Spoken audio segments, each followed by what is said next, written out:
हर हर महादेव, जय बाबा केदार।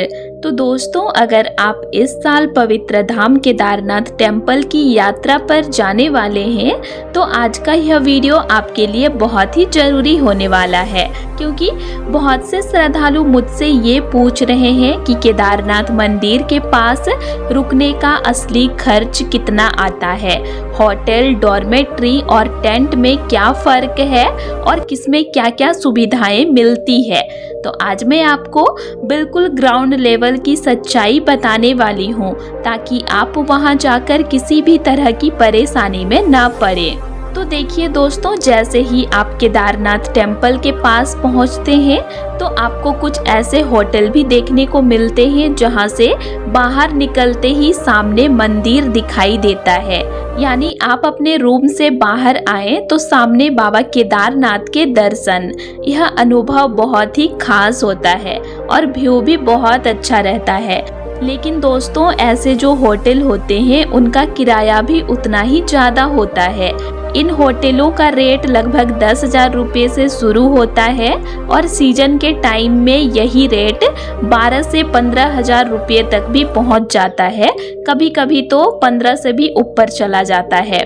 एक रूम में आमतौर पर 3-4 लोग रुक सकते हैं। तो अगर आप ग्रुप में जाते हैं तो थोड़ा खर्च मैनेज हो सकता है। अब सवाल आता है कि इतना महंगा क्यों है? क्योंकि इन होटलों में आपको पूरी सुविधाएं मिलती है।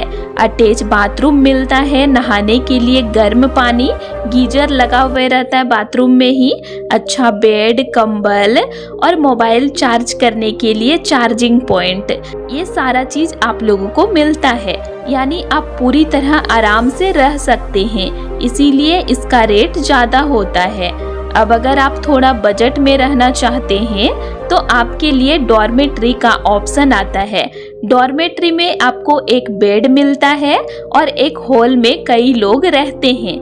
इसका किराया लगभग 2,000-2,500 रुपये तक प्रति व्यक्ति तक जा सकता है। सीजन में ये ऊपर नीचे भी हो सकता है। इसमें आपको सोने के लिए बेड, कंबल और रहने की बेसिक सुविधाएं मिल जाती है। चार्जिंग पॉइंट भी आपको यहाँ पर मिल जाता है, लेकिन बाथरूम यहाँ कॉमन होता है और आपको शेयर करना पड़ता है। इसीलिए जो लोग कम बजट में यात्रा करना चाहते हैं उनके लिए यह सही ऑप्शन है। आप डॉर्मेट्री में भी रुक सकते हैं। अब बात करते हैं सबसे ज़्यादा लोग जिस ऑप्शन को चुनते हैं वो है टेंट। तो केदारनाथ मंदिर के पास टेंट में रुकना थोड़ा सस्ता पड़ता है। इसका किराया लगभग 800,000 रुपये प्रति व्यक्ति होता है और सीजन में यह बढ़कर 1,000, 1,200, 1,500 तक भी जा सकता है। टेंट में आपको क्या क्या मिलता है? तो सोने के लिए जगह, स्लीपिंग बैग मिल जाएगा, कंबल मिल जाता है, चार्जिंग पॉइंट मिल जाएगा। लेकिन दोस्तों, यहाँ सबसे ज़रूरी बात ध्यान देने वाली है, टेंट में अटैच बाथरूम नहीं होता है। आपको बाथरूम और टॉयलेट के लिए बाहर जाना पड़ता है, जहां सरकार की तरफ से बने हुए कॉमन टॉयलेट होते हैं, उसी का इस्तेमाल करना पड़ता है। ऐसे नहीं है कि पूरा केदारनाथ धाम में सरकार की तरफ से 1-2 ही बाथरूम होते हैं, ऐसे नहीं है। कई सारे आपको बाथरूम देखने को मिल जाएंगे जो फ्री होते हैं। आपको वहां पर कोई भी पैसा देना नहीं पड़ता है, फ्री होता है। तो आप वहां पर जाकर यूज कर सकते हैं, कोई पैसा देना नहीं पड़ेगा।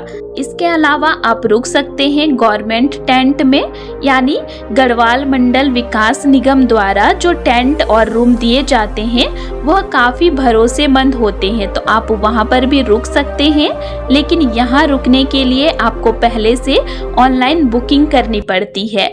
और आप कोशिश करें कि अगर आपको यहाँ पे रुकना है गवर्नमेंट वाला टेंट में तो आप 1-2 महीने पहले ही इसकी बुकिंग कर लें, क्योंकि जल्दी ये फुल हो जाते हैं। यहाँ पर भी आपको टेंट, कॉटेज अलग अलग तरह के मिलते हैं। तो आप लोग ऑनलाइन चेक कीजिएगा और आपको लगे कि आपको लेना चाहिए तो आप लोग ऑनलाइन बुकिंग कर लीजिएगा। अब एक और ज़रूरी बात, अगर आप मंदिर के बिल्कुल पास रुकते हैं तो सुविधा बहुत मिलती है, लेकिन खर्च ज़्यादा होता है। अगर आप थोड़ा नीचे यानी 1-2 किलोमीटर दूर रुकते हैं तो आपको रेट थोड़ा कम मिलता है, लेकिन वहाँ से फिर आपको ऊपर दर्शन के लिए आना पड़ेगा, जो कई बार थकाने वाला होता है। अब दोस्तों खाने पीने की बात भी जान लीजिए। तो केदारनाथ में सारा सामान नीचे से ऊपर जाता है, इसीलिए खाना थोड़ा महंगा होता है। आपको वहाँ आसानी से मिल जाएगा चाय, मैगी, पराठा, दाल चावल, पूरी थाली, और खर्च लगभग ऐसा रहता है।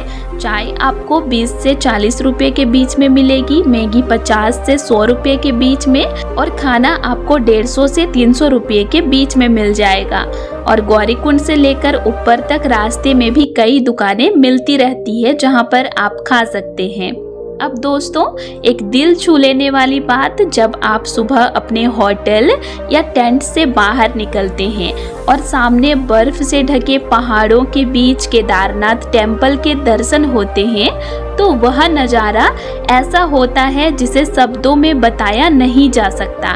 ठंडी हवा, मंदिर की घंटियों की आवाज़ और हर हर महादेव का जयकार, यह सब मिलकर आपकी पूरी यात्रा को सफल बना देती है। तो दोस्तों अगर आप इस साल केदारनाथ धाम जाने वाले हैं तो अपने बजट के हिसाब से सही जगह चुनें। आराम चाहिए तो होटल, मीडियम बजट है तो डॉर्मेट्री, और बजट कम है तो टेंट। लेकिन बिना जानकारी के मत जाएं, क्योंकि वहां जाकर खर्च और परेशानियां दोनों बढ़ सकती है। और दोस्तों एक बहुत ज़रूरी बात, जब आप केदारनाथ टेम्पल के पास होटल, डॉर्मेट्री या टेंट लेते हैं तो पैसे देने से पहले एक बार खुद जाकर जगह जरूर देख लें। कई बार फोटो या बोलने में चीज़ें अच्छी लगती है, लेकिन असल में वैसे नहीं होती। इसीलिए रूम, बेड, कंबल और बाथरूम की स्थिति खुद चेक कर लें। अब एक और काम की सलाह, अगर आप ग्रुप में जा रहे हैं, जैसे 3-4 लोग हैं, तो कोशिश करें कि पूरा रूम लेकर शेयर करें। इससे आपको प्राइवेसी भी मिलेगी और प्रति व्यक्ति खर्च भी कम पड़ जाएगा, क्योंकि होटल का रूम महंगा जरूर होता है, लेकिन शेयर करने पर वो मैनेजेबल हो जाता है। अब बात करते हैं टेंट वालों के लिए एक जरूरी टिप्स।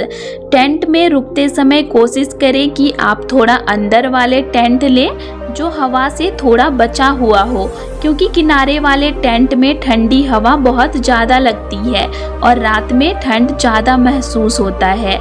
डॉर्मेट्री में रुकने वालों के लिए अपना छोटा ताला जरूर लेकर जाएं, क्योंकि आपका बैग या सामान सुरक्षित रखना आपकी जिम्मेदारी होती है। अब एक और बहुत ज़रूरी चीज़, जहाँ भी आप रुकें तो कोशिश करें कि वहाँ भीड़ बहुत ज़्यादा ना हो। ज़्यादा भीड़ होने पर बाथरूम के लिए लाइन लगनी होगी, सोने में दिक्कत होगी और आराम नहीं मिल पाता है। और दोस्तों एक और छोटी लेकिन ज़रूरी बात, रात में सोने से पहले अपना मोबाइल, पावर बैंक और ज़रूरी सामान अपने पास ही रखें, क्योंकि सुबह जल्दी उठकर दर्शन के लिए जाना होता है और उस समय जल्दी में चीज़ें भूलने का डर रहता है। और अगर आपका बजट थोड़ा अच्छा है और आप पहली बार जा रहे हैं तो कोशिश करें कि पहली बार होटल में ही रुकें, ताकि आपको पूरा आराम मिले और आप यात्रा को अच्छे से एंजॉय कर सकें। और अगर आप एडवेंचर पसंद करते हैं और बजट कम है तो टेंट और डॉर्मेट्री भी अच्छा अनुभव दे सकते हैं। अब दोस्तों एक और बहुत ज़रूरी बात, जब आप केदारनाथ टेम्पल के पास रुकते हैं तो कोशिश करें कि आप शाम के समय थोड़ा बाहर निकलकर आसपास का माहौल जरूर देखें, क्योंकि शाम होते ही पूरा इलाका एक अलग ही रूप लेता है। ठंडी हवा, चारों तरफ हल्की रोशनी और दूर से आती मंदिर की घंटियों की आवाज़, यह सब मिलकर ऐसा माहौल बनाते हैं जो आपको अंदर से शांति देता है। और अगर आप सुबह जल्दी उठते हैं तो यह आपकी यात्रा का सबसे खूबसूरत हिस्सा हो सकता है। सुबह सुबह जब आप अपने होटल या टेंट से बाहर निकलते हैं और सामने बर्फ से ढके पहाड़ों के बीच केदारनाथ टेम्पल के दर्शन होते हैं, तो वह दृश्य ऐसा होता है जिसे आप जिंदगी भर नहीं भूल पाएंगे।